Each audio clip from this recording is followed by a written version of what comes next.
This happened to me a few years ago. It was late at night and I was on a road trip to Alabama for my great-uncle's birthday. It was pretty far from where I lived, almost 8 hours. I went to make a stop to refill my car. It was at a shady gas station. I had this feeling of discomfort as I got out of the car. I filled the car up, then went inside to pay. When I got inside, I saw they had snacks, so I took 2 bags of chips and an energy drink. I gave the snacks to the cashier and also paid for the gas. As I stepped out, I saw another car. It was black and the windows were tinted, so I couldn't see who was inside. The car was positioned sideways in a parking spot. I ignored it and got in my car and drove.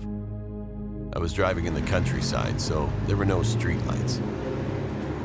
After 5 minutes, I looked in my mirror and I noticed the black car following me. I ignored the car and kept on driving. Then the man came in front of me and started swerving. I quickly passed him and stepped on the gas. I wanted to get out of the area quickly, so I went faster and faster. I suddenly lost control of the car and went into a ditch. I tried calling the towing service, but there was no signal. I got out of the car to go find help and saw the black car. This time, the driver got out of the car, and when I looked at him, I froze in fear. He had long brown hair down to his waist and had a deformed jaw, as if someone punched him. He had scratches all over his face and arms, and he had a psycho grin on his face. He lunged toward me and bit my arm. I tried pinching him with my fingernails, but he wouldn't let go.